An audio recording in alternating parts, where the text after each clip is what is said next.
A gente vai começar o programa falando de um assunto que preocupa muitas famílias. É saber por que algumas crianças não se identificam com o sexo em que nasceram. São meninos que se sentem meninas e meninas que se sentem meninos. O Dr. Sadé é coordenador do ambulatório de transtorno de identidade de gênero e orientação do Hospital das Clínicas de São Paulo. Acho que a maior dificuldade no início deva ser o seguinte: entender o que está acontecendo, porque deve ser um sofrimento muito grande, tanto para a criança quanto certamente para a família, que não deve entender o que está se passando naquele momento. É muito complicado para a família, porque eu não conheço nenhum pai, nenhuma mãe que na maternidade não tenha uma expectativa, ou o filho vai ser menino ou vai ser menina, e aquela comemoração. Então, quando uma criança de 3, 4 anos de idade começa a vivenciar ou afirmar que não é um menino, né, não tem aquele sexo biológico como definidor, ou o contrário, é muito sofrimento. E os pais começam a se perguntar: o que eu fiz de errado? Ou será que eu incentivei quando dei aquele brinquedinho? Então, uma das primeiras etapas é facilitar para esses pais, para essa família, entender que assim, não tem nada de errado. Isso é uma coisa que pertence àquela criança, tem uma base biológica, e a gente vai acompanhar esse desenvolvimento ao longo dessa infância. O senhor falou que ela diz isso, né? Que ela verbaliza isso. E verbaliza, assim, existem casos de que a criança verbaliza muito cedo, que ela não é um menino, que ela não é uma menina? A gente tem no ambulatório crianças de 3, 4 anos de idade, tem a criança paradigmática, né? O símbolo do ambulatório, que ela chegou, nasceu um menino, e com 4 anos de idade era um menino disfórico, deprimido, irritado, violento, porque se dizia uma menina, tinha um nome de menina que escolheu, sofria muito nas questões sociais, na escola, na família, e hoje tem 10 anos, é uma menina, vive como menina, e a gente está aguardando a entrada da puberdade para poder definir, junto com a endócrino pediatra, a família, como é que vai ser esse desenvolvimento biológico daqui para frente. Quero deixar, a gente sabe que esse é um assunto com muito pouca informação, fala-se muito pouco sobre isso, essa é a segunda vez que a gente trata desse assunto aqui no programa, e surgem muitas dúvidas. Então, se vocês tiverem qualquer questão, por favor, pessoal que tiver alguma dúvida e quiser tirar, eu acho que é uma oportunidade boa da gente entender. A gente estava com as borboletas no nosso telão, porque as borboletas são o símbolo, né, dessa campanha de aceitação e de respeito à criança e a qualquer tipo de transgênero, mas a gente resolveu hoje focar exatamente na criança, porque é onde, na verdade, começa muitas vezes o sofrimento, né? Porque se ela não é aceita, começa ali um drama muito grande. Eu confesso que eu sou super leigo no assunto, mas o que eu sei, que eu acho é que a fase mais espontânea que a gente tem na vida é a infância, né? Então acho que é justamente nesse momento que as coisas aparecem sem interferência de nada dos pais, da sociedade. Então eu acho que deve ser muito legal, porque você, na verdade, quando você está um adulto meio perdido, você acaba voltando para a infância para tentar resgatar a sua própria essência, né? Então, começando na infância alguma coisa que vai progredir, eu acho que tem tudo a ver. Uhum. E eu acho importante também falar que, assim, com a criança a gente não faz intervenção nenhuma. Ninguém vai dar hormônio, ninguém vai operar a criança. Não é esse o foco. É deixar essa criança desenvolver quem ela é, sem tantas restrições. Lá no ambulatório a gente usa um chavão, que assim, brinquedo não tem sexo. Brinquedo é brinquedo, as crianças podem brincar. Até para poder observar, né? Exatamente. E acompanhar esse desenvolvimento, auxiliar essa família, orientar a família, as questões das escolas, que são, às vezes, é bem complicado, como é que lida, pode usar o banheiro feminino, pode usar o banheiro masculino. E o que a gente percebe é que as crianças não têm o preconceito. Elas revelam o preconceito que os pais têm ou que em casa têm, e aí elas passam a vivenciar isso. Uhum. Então é um fenômeno muito interessante, porque parte da criança tem essa base biológica, mas esse contexto social vai determinando a vida que essa criança pode ter. Vamos partir para um caso real. A gente tem entre os nascimentos um homem em cada 100 mil registrado. Isso é uma base, é um número médio de referência, e uma mulher em 400 mil. A gente vai conversar com a Alexandra. Oi, Alexandra, tudo bem? Ela é mãe de uma menina trans que está com 10 anos, é de São Paulo, né, Alexandra? Bem-vinda, muito obrigada por ter vindo até aqui conversar com a gente sobre isso. E a gente estava falando exatamente desse primeiro momento. Como é que se deu? Bom, vamos deixar primeiro, vamos ver como é que foi a transformação da Isabela. E aí depois a gente fala de como foi para você chegar a essa conclusão. Vamos lá, vamos ver.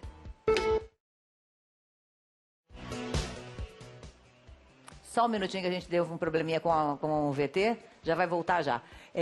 Desde quando, para você, você percebia que tinha algo diferente na sua filha? Quer dizer, que inicialmente nascido como menino. Aos 3, 4 anos. Percebia a preferência por roupas e brinquedos femininos. Mas eu achava que ia ser gay. Você já achava ali, só por conta disso, que seria uma criança que seria gay.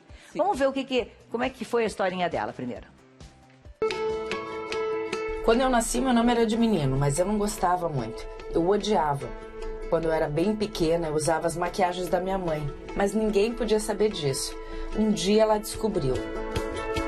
Mas meu pai não podia saber, ele não ia gostar. Quando não tinha ninguém em casa, eu pegava as roupas da minha mãe e brincava de desfile no corredor. Eu gostava de ir no trabalho da minha mãe porque eu brincava de boneca com a filha da patroa. Aí a patroa da minha mãe falou com o pessoal do HC. Aí eles me chamaram, fizeram entrevista e me aceitaram lá. Agora eu tenho um nome de menina. Na escola eu sou menina, brinco com as minhas amigas e é bem legal. Quando eu crescer, acho que eu vou ser uma mulher muito bonita. Eu queria ser jornalista.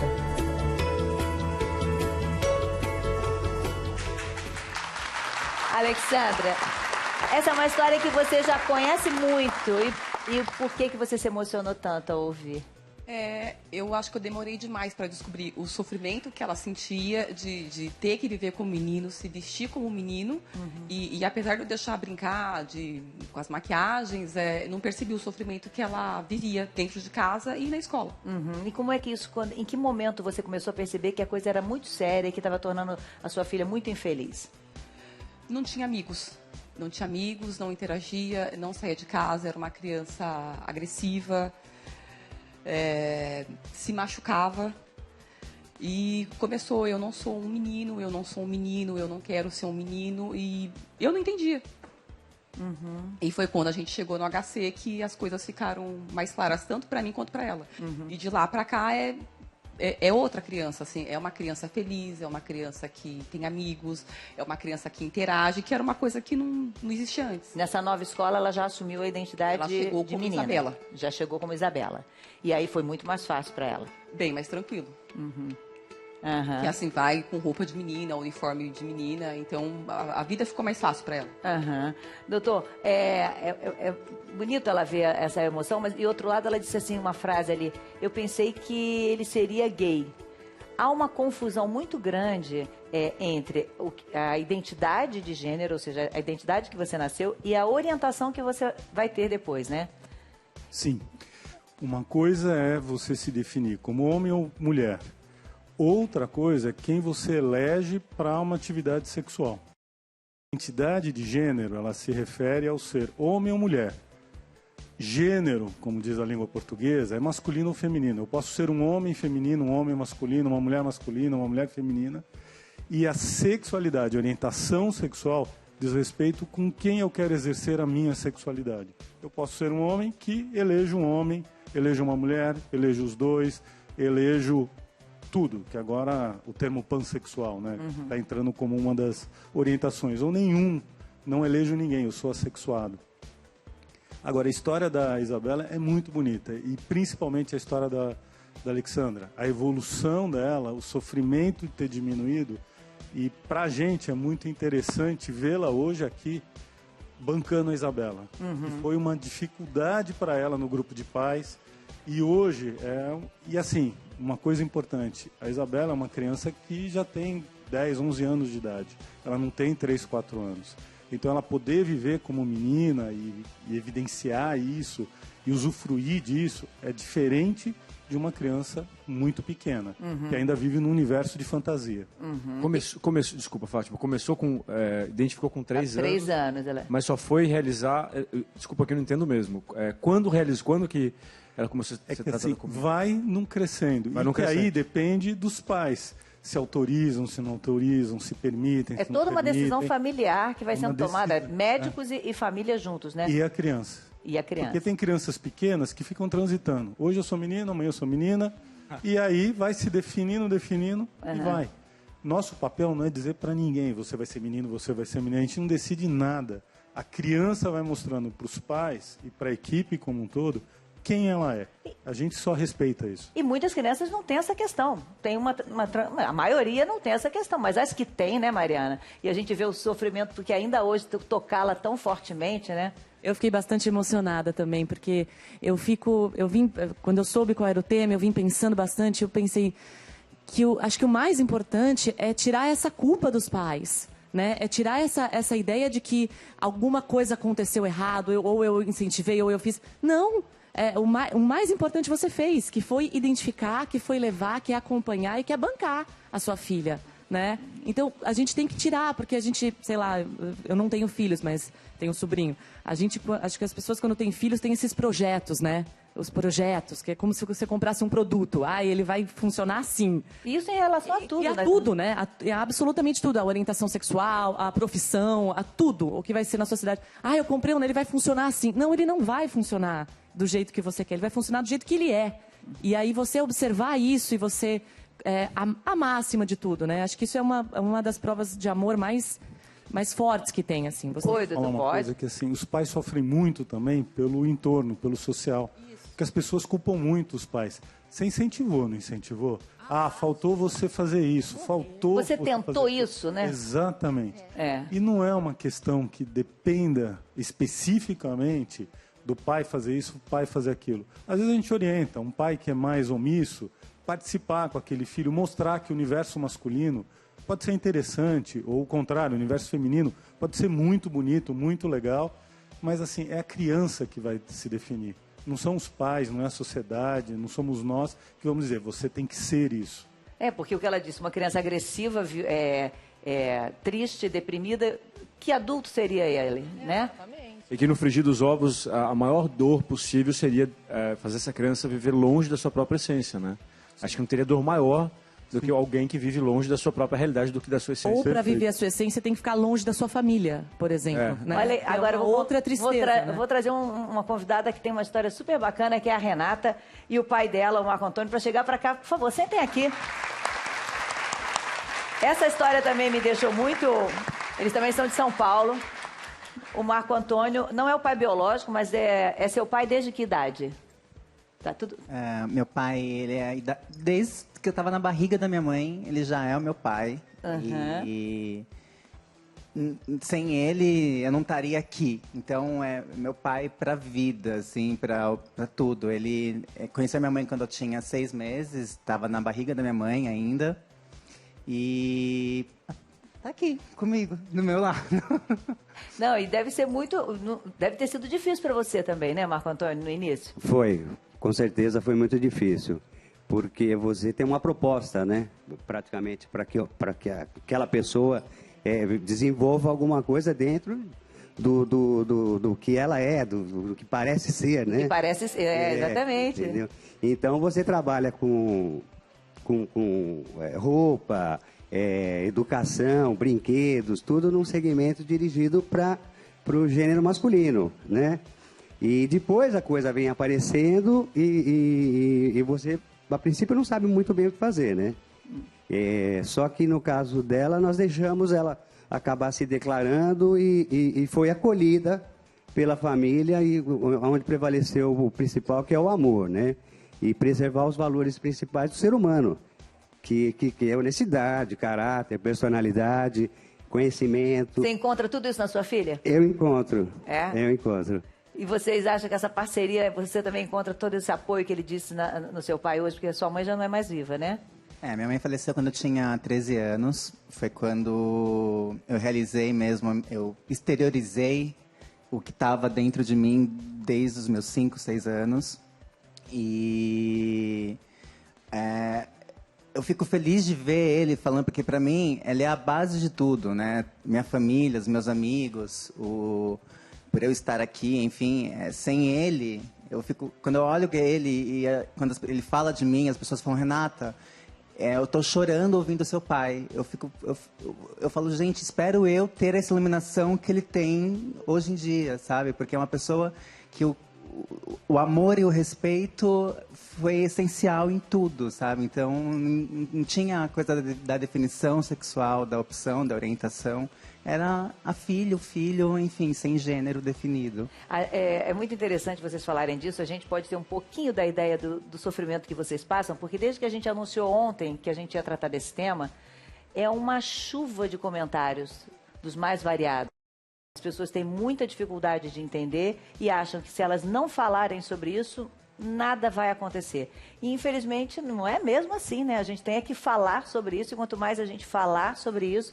E o que eu acho mais interessante é que a Alexandra, o Marco Antônio, eles podiam ser da minha família, da família de qualquer um. Eu tenho certeza que vocês olham, são pessoas como que estão nas nossas casas. Porque a gente fica imaginando assim, não, na minha casa isso não aconteceria, né? Só na casa do vizinho que acontece. E a gente olhando para vocês podiam ser da minha, podia ser da família de qualquer um, tenho certeza de qualquer um aqui. Então é pra gente ver que essas coisas acontecem independentemente, né? É um dado ali, né? Estatístico que vai acontecer com alguém, pode ser na sua família, pode não ser. Quanto melhor lidar com isso, melhor para todo mundo, eu acho, né? E às vezes eu vou dizer mais, Fátima, aí parte para um lado mais espiritual, mas eu acredito que nada é à toa. Então, se nasceu na sua família, é também uma questão sua que você também tem que desenvolver. Né? Não... É verdade. Eu acho que é um desafio para todo mundo. Eu passo muita dificuldade com pessoas, porque eu reconheço ela como ela é, e divulgo isso para todas as pessoas que eu conheço, independentemente do que ela pensa, do padrão que ela tenha de comportamento. E eu vejo que as pessoas entendem, né? Que eu acho que é assim, mas está com ele, não está comigo, entendeu? Mas entendem, né? Eu penso que eu cheguei a uma compreensão maior para poder não ter problema com isso, entendeu? Nem com as outras pessoas pensando o que elas pensam. Para mim é uma coisa que não existe mais. Oi, Renan. Eu acho que, na verdade, a gente vive um momento em que o de lá se aceita, né? Ai, que bonito, ai, que interessante, né? Nossa, que confortável.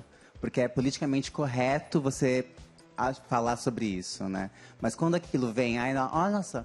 Meu filho está gostando de uma trans. Meu filho vai casar com uma trans. Nossa, eles vão adotar. Aí sim que você sente, aí sim você vive a experiência, né? E daí é aquilo que você vai ter que lidar com você, né? Com o seu interior, com seus julgamentos, com o seu preconceito, para você fazer com que seja o melhor para ele e para você. Porque, na verdade, não afeta a sua vida, né? A opção, a orientação... É individual, né? É individual. Doutor Sadeia falou o seguinte, a gente estava falando da criança até chegar à questão da Renata. No início, o senhor falou assim, no início a gente só observa. Até que idade só observa? Até a chegada da puberdade. E acho importante falar que, assim, na infância, quando você acompanha, você muda essa história de vida. Porque você orienta a família, orienta a escola, essa criança tem esse acompanhamento... E na puberdade, os trabalhos científicos, o Conselho Federal de Medicina tem um parecer que possibilita, como projeto de pesquisa, nisso que a gente se baseia, de fazer o que a gente chama o bloqueio. Ou seja, não desenvolve a puberdade, não vai virar um menino que biologicamente teria que se desenvolver, nem a menina. Então, ganha um pouco mais de tempo de infância, porque isso ajuda a gente a definir, essa criança se definir, a família respeitar o que vai acontecer, para daí entrar com hormonioterapia, o hormônio específico para o gênero no qual aquele púber, aquela pré-adolescente se identifica. A gente tem um vídeo internacional de um menino de 6 anos também. E ele tinha um problema de surdez. Ele fez um implante coclear para possibilitar a fala. E uma das primeiras coisas que ele disse, era uma menina, né? Quando nasceu, a primeira coisa que ele disse, olha só. Ele era uma menininha e a primeira coisa que ele disse foi, eu sou um menino. A primeira coisa que ele comunicou quando ele conseguiu se expressar Eu imagino a angústia ainda mais de não conseguindo falar, né? Meu com quantos Deus. anos ele falou? Ele tava com... Olha, agora essas mais são de 6 anos. Você vai ver como é que foi a transformação lenta, né? Olha, aí começa a assumir uma roupa, o cabelo ainda não. Quer dizer, tudo vai devagar até a criança ter... Já houve algum caso de uma criança que transitou nos dois lados, assim, e se definiu pelo sexo realmente que nasceu ou depois? Sim. Às vezes a família tem uma expectativa por questões variadas e, sem querer, às vezes não é declarado, impinge que funcione como menino ou como menina. E aí a criança tenta satisfazer os pais, porque uma criança o que mais quer? Ser amada e respeitada. Sim. Então tenta satisfazer os pais, mas não é a sua verdade. E a gente já acompanhou criança assim, que aí se definiu, não. É uma menina que é masculinizada, ela é um tomboy, ela gosta de coisas masculinas, mas é uma menina e não vai ter problemas com isso. Uhum. Só uma coisa, esse vídeo eu achei interessante porque essa é uma característica que algumas crianças se repetem. Por exemplo, o super-herói que esse menino escolheu é o Homem-Aranha, que dos super-heróis eu posso dizer que é o menos masculino. Usa um colã, é magrinho, para quem não tem nenhum grande superpoder e foi mordido por uma aranha. Então, assim, é muito interessante esse tipo, e é muito comum de associação. Em algumas crianças, meninos pequenos, né, que nasceram meninas, escolherem um Homem-Aranha como super-herói de eleição. Tem uma outra campanha... Eu amava a She-Ra quando era criança. E você tem umas fotos suas pequenas com seu pai? Andando, caminhando, para você é difícil olhar essas fotos? Tem alguma memória ruim ou não? Você depois foi sempre conseguindo falar tão bem com eles que a coisa foi ficando suave? Porque nem todas as pessoas, já entrevistei outras pessoas trans, não liberam uma foto antiga de tamanho sofrimento que houve anterior. E para você, ok, a gente mostrou ali, você, tudo bem. Quando a gente... precisamos de foto, né? Foi minha tia que fez a seleção. Obviamente, fiz uma edição. E não é difícil, porque, na verdade, sou eu ali, né? Tem uma coisa que, não sei, acho que talvez... eu nunca olhei no espelho ao tomar banho e tive... Ai, que susto! Não é meu corpo. Sabe? Tipo, pra mim, na minha alma, no meu coração, na minha mente, já era uma menina. O difícil é você fazer com que as pessoas enxerguem isso, né? Então, é complicado esse momento de transição. Triste quando não me vem como eu quero ser vista. Eu me pergunto se eu estou conseguindo passar a mensagem que realmente eu preciso passar. Então, quando vem em algum momento, ele, não, e eu visto de menina, né? Eu sou menina desde os 15 anos, né? E para a sociedade.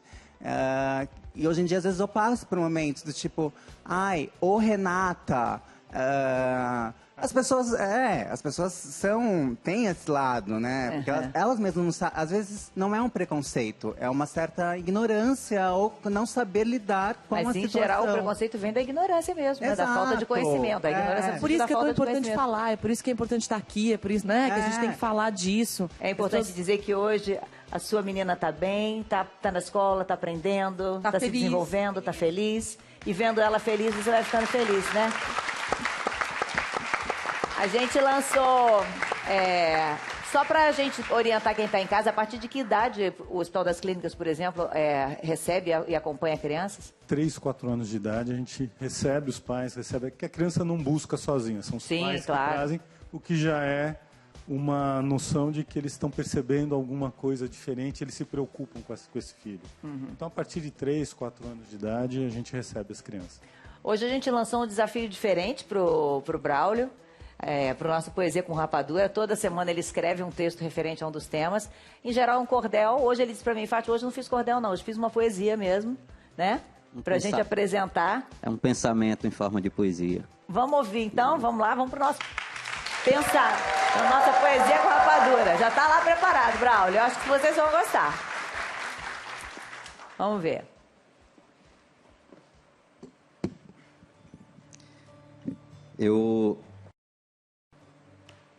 Quando o tema foi divulgado ontem, As pessoas sabem, me acompanham nas redes sociais, sabem que toda sexta eu estou aqui, eu faço uma poesia sobre alguma das pautas do programa. E é incrível como eu já pude sentir esse preconceito, porque já houve comentário nas minhas fotos de pessoas dizendo: poeta, mas você não vai fazer poesia para defender esse tipo de gente. E eu já fiz poesia aqui para defender o nordestino, eu como nordestino, mas eu também fiz poesia para defender o povo negro. Quando eu fiz um poema sobre a consciência negra, eu não sou negro. Eu fiz um poema para defender as pessoas que sofrem preconceito por serem gordinhas. E eu não sou gordinho. Mas para defender as pessoas, você precisa ser alguém do bem. E isso eu sei que eu sou alguém do bem. E a minha poesia está aqui para defender as pessoas do bem. E foi por isso que eu escrevi esse poema, onde eu disse: será mesmo que o respeito anda mesmo em desuso? Para mim soa tão confuso essa tal necessidade de alguém que é diferente enfrentar um mar de gente lutando por igualdade. E talvez essa igualdade, essa tal pluralidade, seja a mais pura vontade de viver a liberdade. De ser só o que se é. De ser homem, ser mulher. De ser quem você quiser. De ser alguém de verdade. Seja trans, seja transparente. Seja simplesmente gente. Mesmo que alguém lhe julgue diferente, mesmo que você mesmo se julgue diferente, eu reforço. Seja gente. Urgente. Há quem nasceu para julgar, há quem nasceu para amar. E é tão simples entender de qual lado a gente está. E o lado certo, meu povo, o lado certo é amar. Amar para respeitar, amar para tolerar. Amar para compreender que ninguém tem o dever de ser igual a você. Apenas seja, enfrente essa peleja contra uma sociedade que se acha no direito de julgar com maldade. Seja de verdade. Afinal, da sua alma, do seu corpo e da sua identidade, é você, e só você, que possui autoridade.